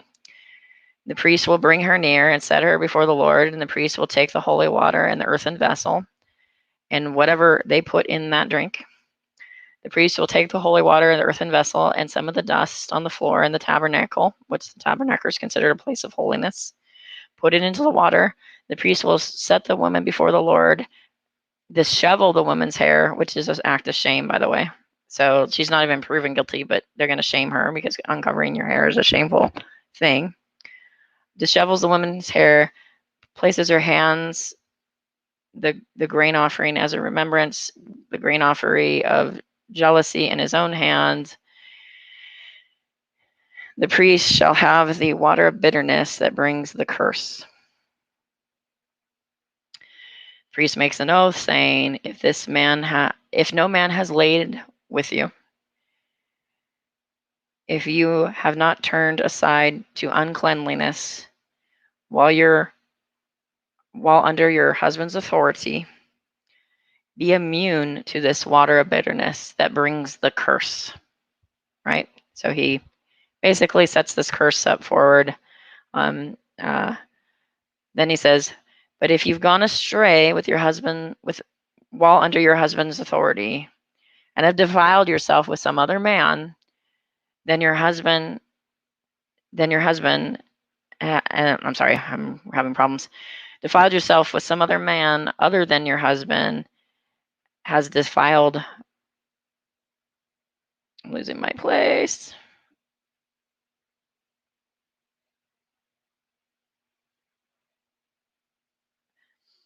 You've defiled yourself with some other man, and your husband has had intercourse with you. Let the priest make the woman take the oath of the curse and say to the woman, Lord, make an execration, an oath among your people, and the Lord makes your uterus drop and your womb discharge. Uterus drop and womb discharge. Now this water brings the curse. Enter your bowels and make your womb discharge and your uterus drop. Amen, amen. Basically, this woman will not be able to conceive children, and that there will be like a physical response to it. Not only is this like trying to induce a miscarriage, but this is an attempt to actually cause a bodily function to where her organs rot. There's another translation of this, right? So this is New Revised. We can go to their favorite version, which is KJV. Let's see, 21st century. Is there like an older version? Do they have an actual KJV? Aha. KJV uses more poetic language because nobody uses those words. Oop, now I did it. Let me go back. Okay. Let's see here. When a man lines with her carnally. So it uses that kind of language, a more poetic thing. And I was just going back to the body part, where the results of this said curse here that happens.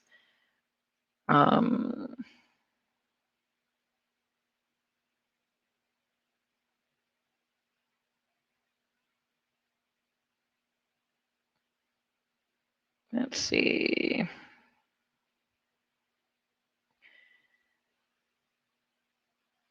Okay, so it says, and this water causeth her curse shall go into the bowels and make her belly swell and her thigh to rot.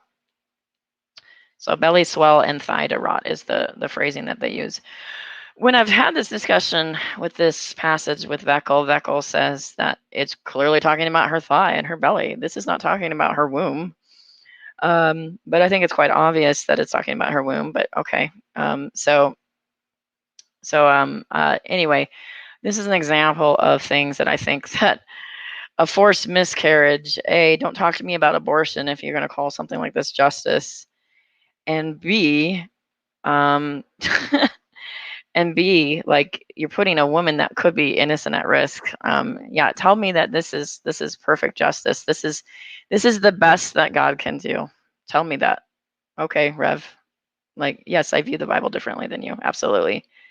I think that the way that you view the Bible is dangerous, and this is how you end up where you are.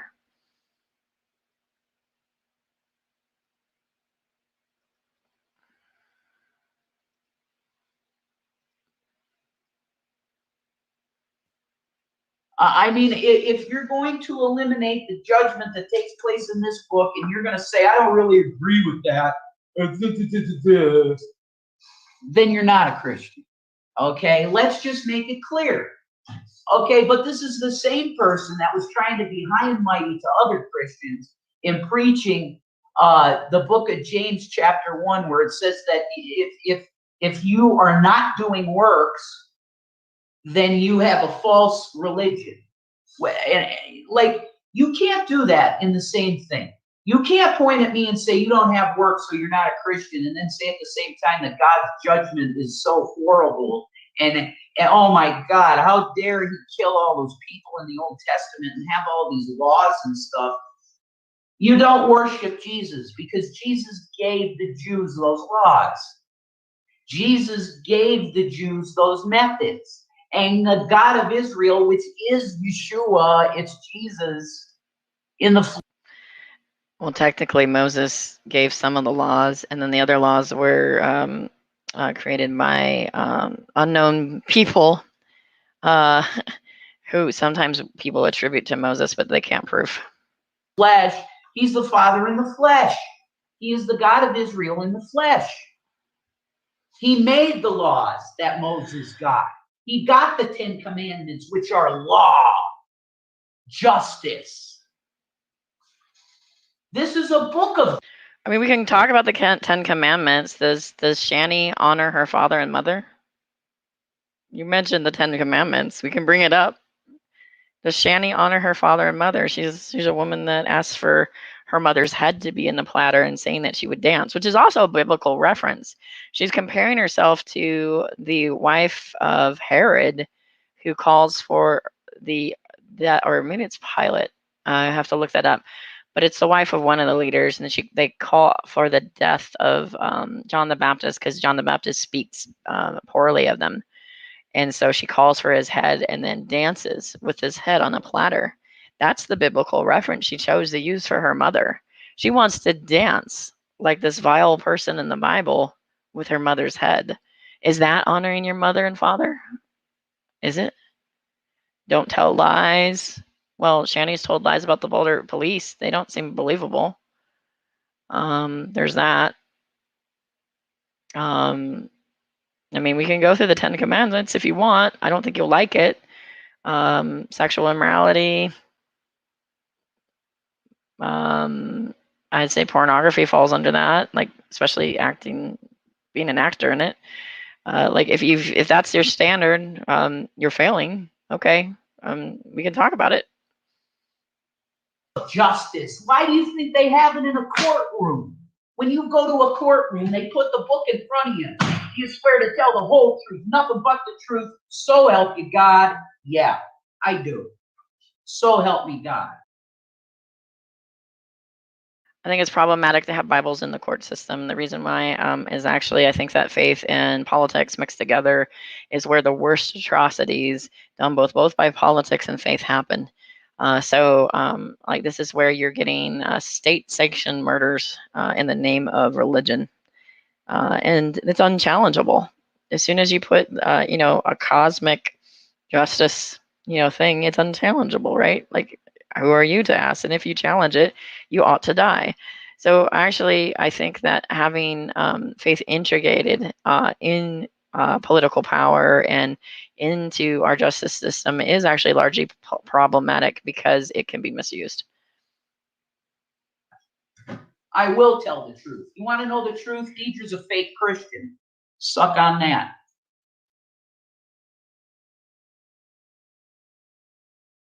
Okay. Well then. So Shanny makes stupid claims about a cop, and because of her declaration of victory and that it's God's justice that a cop dies, then I fight back. She false flags my Twitter, like she false flagged the video last night. And then she has her husband make a video. Okay. And as usual, Rev does a terrible job because he's demented. So not taking the Lord's name in vain.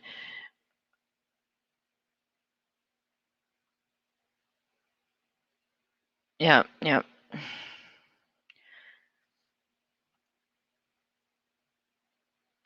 Yes. Okay. So it is the wife of Herod, not Pilate. Okay.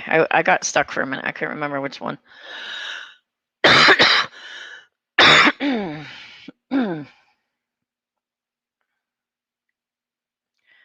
So somebody asked me to review the videos that she placed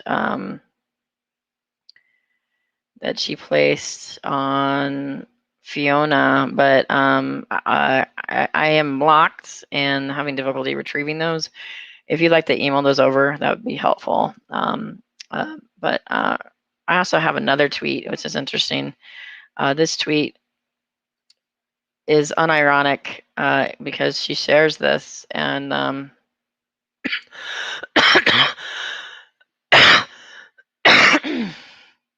in this tweet here, she says,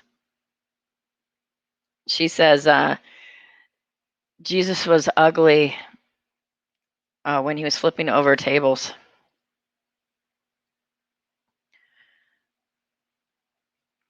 Jesus was ugly when he was flipping over tables and slapping money changers with bullwhips, ? He was being evil, or was he serving justice to the poor, being manipulated using God for money? My love for God's justice doesn't make me ugly. It makes me his cheerleader. And then unironically, she shows a picture of this woman here. I don't know how much Netflix you watch, but Netflix has a show called Wentworth. Wentworth is about a women's prison. And in that women's prison is a psychopathic, evil, overbearing, punishing warden. And that is the person in that picture. And so I thought it was amusing that she chose to show that picture of all things. That was just kind of odd. So, yeah, okay. So flipping over tables with a bullwhip and the money changers. Jesus is harshest on the religious that abused other people, whether it was the Pharisees or the money changers. That's when Jesus came down on other people. When it came to the Romans, and when it came to like your average person, like he said, Father, forgive them for they know not what they do. Please stop conflating your wrath, your vengeance, your petty problems, your narcissism with a God. The only person you worship is yourself, Shanny. That's all you worship. It's clear to me that this person that you worship is your ego. It is something that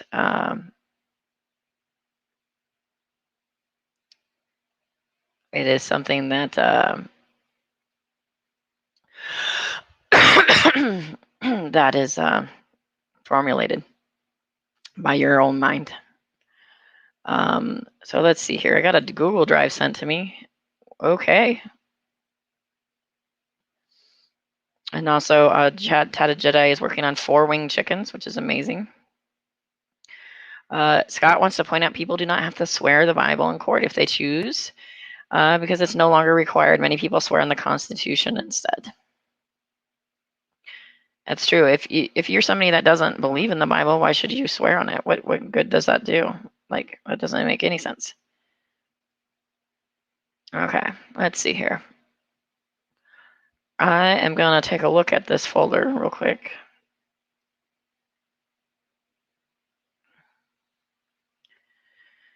Oh, wow. Okay, we have the thing. Okay, let's see. See if I can bring it up. Okay. 1 second, I'm queuing it up. I might be out of order in this video, so if that's the case, I apologize, but I'm going to pull them up as is, and then we'll go ahead and review them. These were put on Twitter, and that was partially what I was responding to that I got flagged down for, and why I responded, actually. So let's see here. Let's see if I can do this. Okay. All right. Let me know if you don't have sound on this. This should go through. Honestly think my position about Boulder PD is going to change because a cop that arrested my husband died. You think my whole resolve on Boulder PD is going to change? No. Why do you think the shooter went to a different jail? Because they abuse the hell out of the people who are in jail. They're not good people. They should not feel sorry for. That jackass cop that died ran in to arrest my husband unjustly.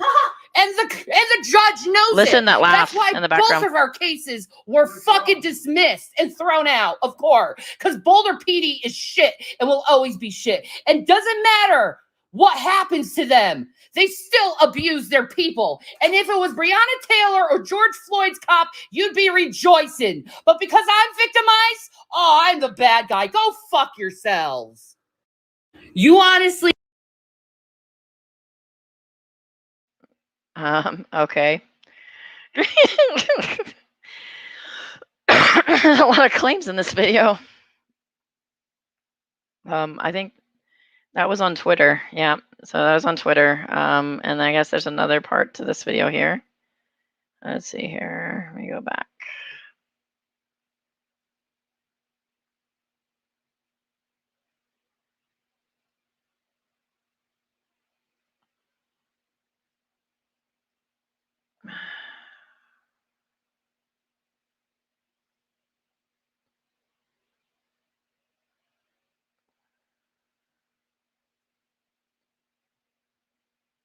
Okay, screen sharing video number 2.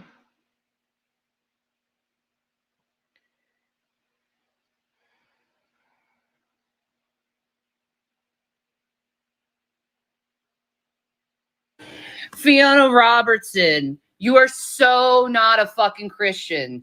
I go and say that touch not God's anointed, and you turn it around into some evil thing. I say that God brings justice, and you turn it into something evil. That's how you think of God. You think of God's justice as evil. You think, do you know who that man is? No. All you know is he's a cop, and you said, and the TV told you to feel sorry for him. You don't know what he does in those jails. You don't know what he does to the females, do you? You don't know. You don't know, and you don't care what he did to those females. I saw what he did to those females. Do you want me to tell you about it? Actually, you did tell us about it, and I can re-show that video at the end as well. And we don't buy your bullshit. We don't think you're telling the truth. This man also is a father of 7. She started to smile, right? Right? Because this is what Shanny does. She accuses people of pedophilia and other things that are disgusting to just try to shut them up. And she's even mentioned that. She says, I have borderline personality disorder, and to get people to stop, I'm going to just say extreme things. So again, I can replay that video of the original accusation against the Boulder PD that she makes. You can judge for yourself, knowing the history of Shanny and the accusations that she makes on several people. She accused me of pedophilia randomly because I was concerned with her child and how she was treating her child while being stoned out of her mind, smoking copious amounts of pot, hotboxing constantly. And when I said something about it, she made a video accusing me of being a pedophile. So this is how she operates, and this is what she does. And then if you push back on her as a Christian or a Christian deist or anybody really, she's going to be like, nope, nope, nope, nope. You don't believe in my God. I have the real God. God is on my side clearly, and he does my bidding. So she tries to say, that, Fiona is not a real Christian because of that. That's the way she deals with it. But look at this smile on her face when she says this. Like, this is just complete bizarro land.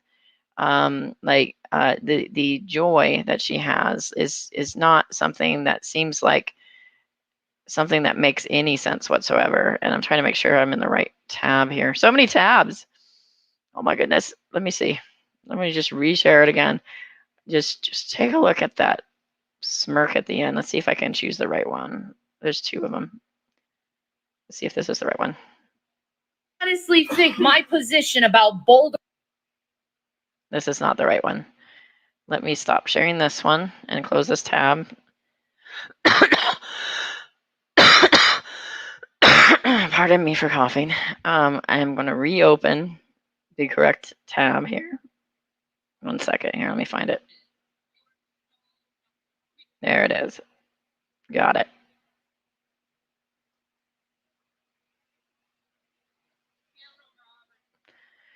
All right, resharing again.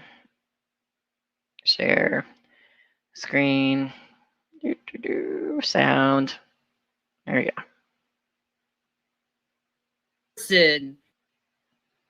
Fiona Robertson, you are so not a fucking Christian. I go and say that touch not God's anointed, and you turn it around into some evil thing. I say that God brings justice, and you turn it into something evil.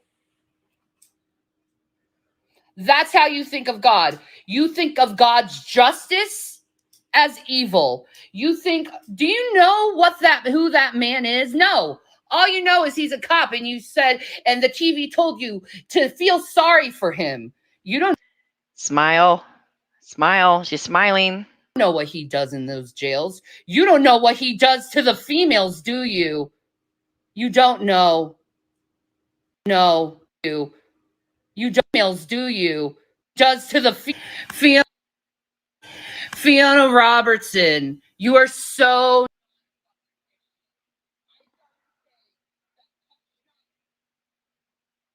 I mean, you did tell us about it.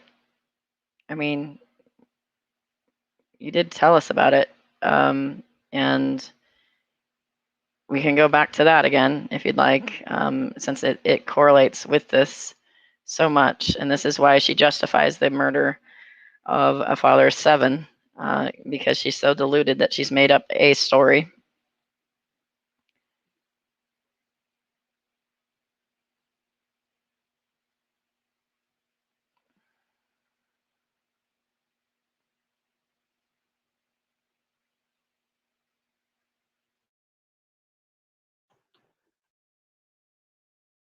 Like I said, this is going to blow up in the news. You're going to see this in the news.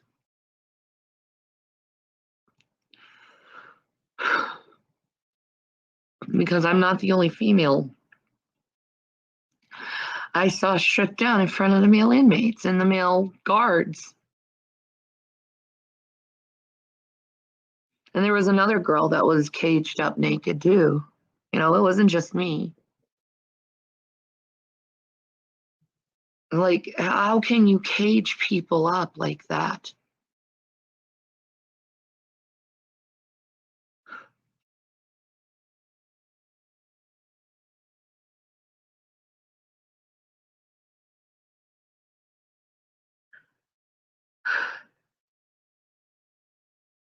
It's severe emotional distress I'm going through, and I need justice.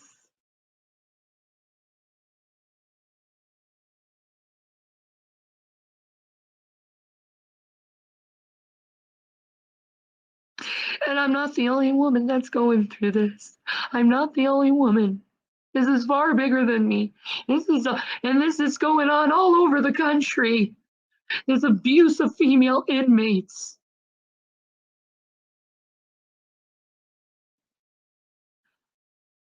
No woman should have to go through that public humiliation. No woman or man.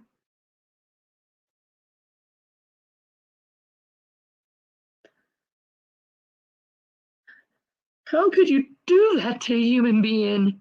How can you even say that you're for protection and law and justice, and you do that to a human being? It's barbaric.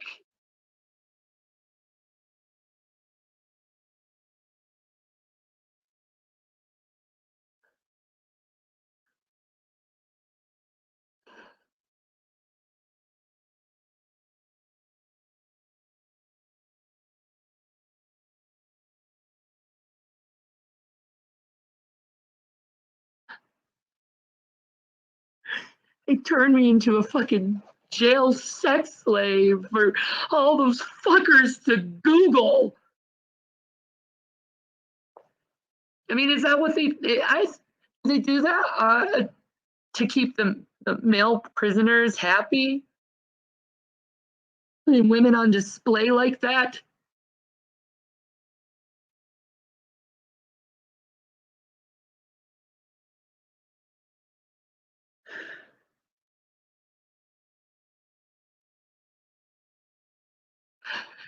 You put fucking women on display. Naked. On display. Huge human right violation. And I want my justice. She wants her justice. She wants her mother's head on the platter. She wants to false flag my channel. She wants to false flag my Twitter. She wants bad things to happen to drag. She says that, Mo the pagan died of cancer because, Mo the pagan pushed back on her stupid claims about paganism and presented it incorrectly. So she deserved to die. I think what Shanny actually experienced, I'm going to venture out and say this. I think what you actually experienced is the humiliation that everybody who goes to jail experiences. Nobody that I've talked to a lot of people with the experience of being arrested, particularly females, And the part where you have to strip your clothes down, they have to do an inspection on you. It happens to everybody. Bend over, cough, all that stuff. It's humiliating, but it's universal. It's also humiliating to spread your legs and have the gynecologist take a look. Nobody really enjoys that part either, but that's part of life, right? I don't for a second believe this story is being true. It doesn't add up. It doesn't make sense. There's a procedure they follow. This idea that she's paraded among, she says that she's paraded in front of male inmates. That doesn't make sense. That is not something that comports with any reality. She spent a night in the slammer. She goes through the inspection process that we all go through. Well, I haven't been arrested, unlike these people, but people go through. And she felt humiliated. Now, it is possible, being that she is a trauma survivor, and I'm going to this is the most charitable response I can give. It is possible that she could have gone into freeze mode. She did experience a sexual assault at 16 that was confirmed by her mother. She could have gone into freeze mode, and this is the story that she's telling. That's the most charitable version. And that this story wouldn't comport with reality, but this is a story that she's telling because that's how she felt. And how she feels is how she thinks reality happens. She's always just talking about how she feels about things, right? And she thinks this is reality. So I don't for a second believe this story, but I think if you were to take this in the most charitable light, maybe she went into freeze mode and she was having a shutdown moment, because it is the procedure when you go through in any arrest period of them making sure that you don't have any weapons on you and stuff like that, giving you a change of clothes, things like that. It does feel humiliating. What she also claims is that she was forced to sit naked and she's put on display in front of male prisoners. This is not something that I believe is to be true.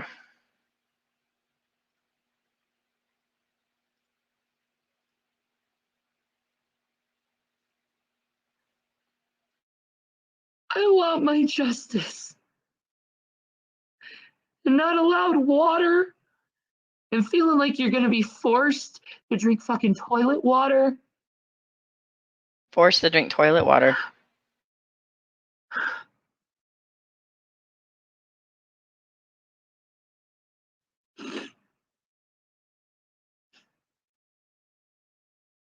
They've abused the female severely in that jail. Severely. I've never seen such human abuse.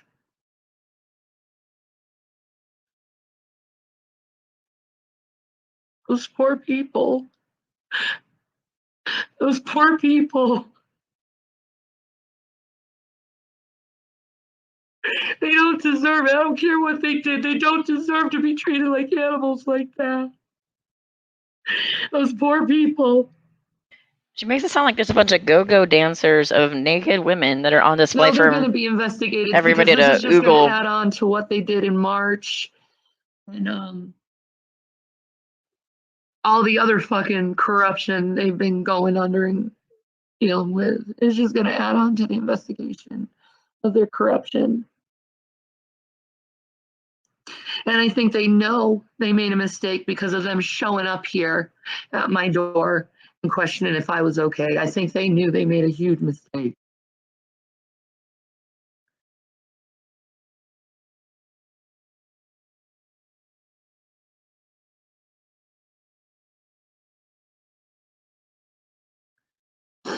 Because I will speak about my rape. I will speak about my sexual assaults. Assaults, plural. They just keep happening to you because I will talk about my sexual abuse. People just keep touching God's anointed that way. Because I am a victim of sexual abuse and rape. I am a victim of it.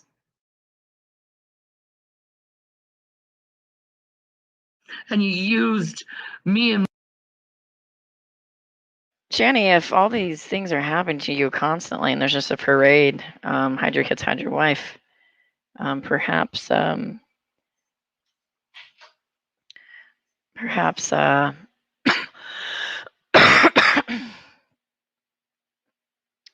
perhaps there's a incompetence there because people be touching God's anointed. My husband's sexuality and tore our family apart, you fucking pigs. And is that why you took me in? You knew that I had a little kink and you thought I'd be kinky for you fucks? Is that what it was? Because my body is my body. And it shouldn't be put on fucking display for males to look at. OnlyFans.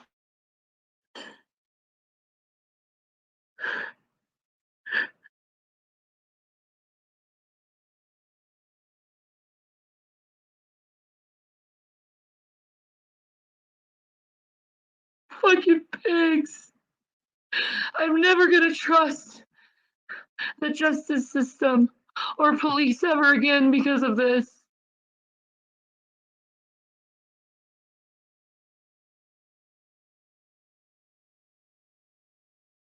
You judge for yourself, but I'm gonna put in a video ending about the God that Shanny worships, a petty narcissistic one that has nothing better to do but punish the people that she falsely accuses.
What fun, I thought, to finally own an ant farm.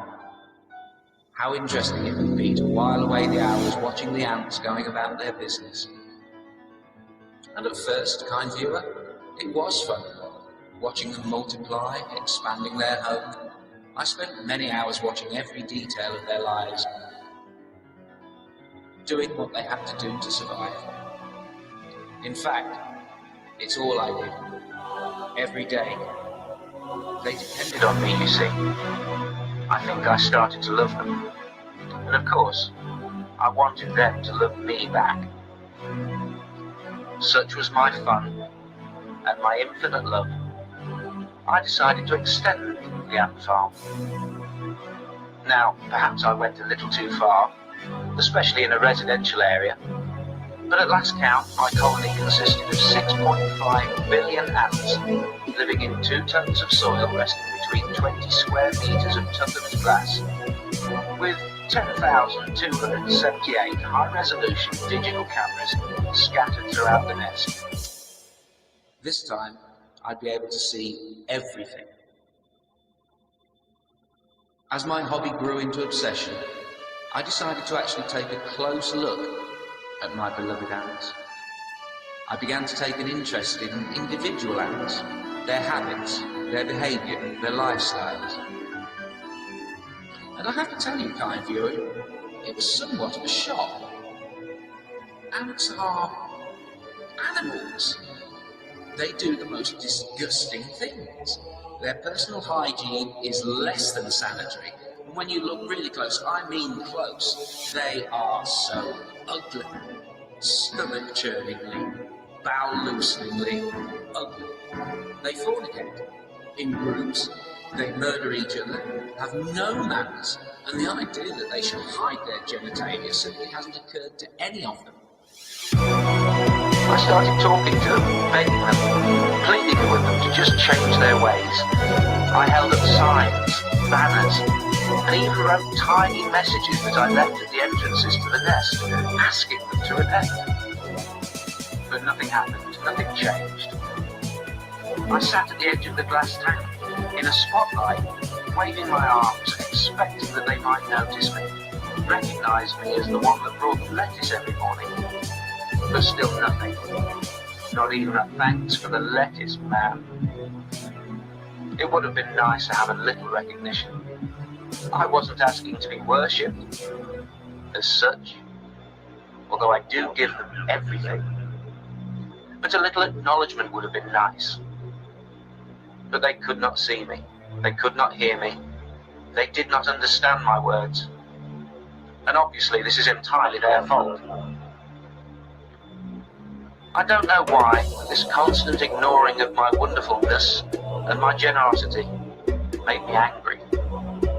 It just didn't seem right that I was the whole reason for their existence and their continuing existence, but I didn't get any of the credit. They had to see the big hand bringing down the lettuce from the sky every morning. They had to sense my presence, surely. So, I got some tweezers and a microscope, and I went around the nest looking for examples of bad behaviour. And when I found it, I would make bad things happen to the particular ant concerned. A lost leg or two, for instance. I thought the others might learn from example, but they didn't. As cutting off ants' limbs is fiddly work, I started punishing them the old-fashioned way, with magnifying glass and sunlight. But their agony was too brief, and the weather outside too unreliable, and there was still so much punishing that needed to be done. There were 6.5 billion of them. Matches and a cigarette lighter just aren't up to the job. So I built another one, with transparent sides, so I could watch them burn. I should point out that it gives me no pleasure to watch their little legs going, their mandibles opening and closing rapidly, watching their body armour slowly vaporise. But what can I do? They're sinful animals. I have to punish them for being what they are. I'm sure you can see the undeniable logic and justice of my actions. I give them life, I give them everything. I can do what I like, can't I? Somebody has to do the punishing, don't they? I found that if I place them in an oven to exactly 110.8 degrees, I can keep them alive and writhing in agony almost indefinitely. It will certainly seem like forever to them. If only they'd listen to me. If only they'd try to mend their ways, ignore their inbuilt instincts, put on a few clothes, stop copulating without any legal certification at all. If only they would do it my way. If only they could be more like me, or at least try to mimic my splendid perfection. I could show them peace. And if they did choose to worship me, to make me their God, well, I did give them life. I do give them everything. It seems unarguable that I should be worshipped every now and then. Don't you agree? But then, one day, I caught sight of myself in the mirror, placing another tray of sinners into the oven. And in that moment I asked myself several questions. And now I ask you, you saw me putting a tray of live ants into an oven, if you actually saw me doing that, what would you think of me?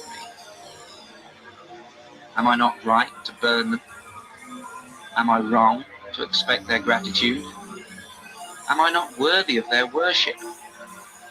Is my behavior not totally rational, totally justified? Am I not sane? Am I not a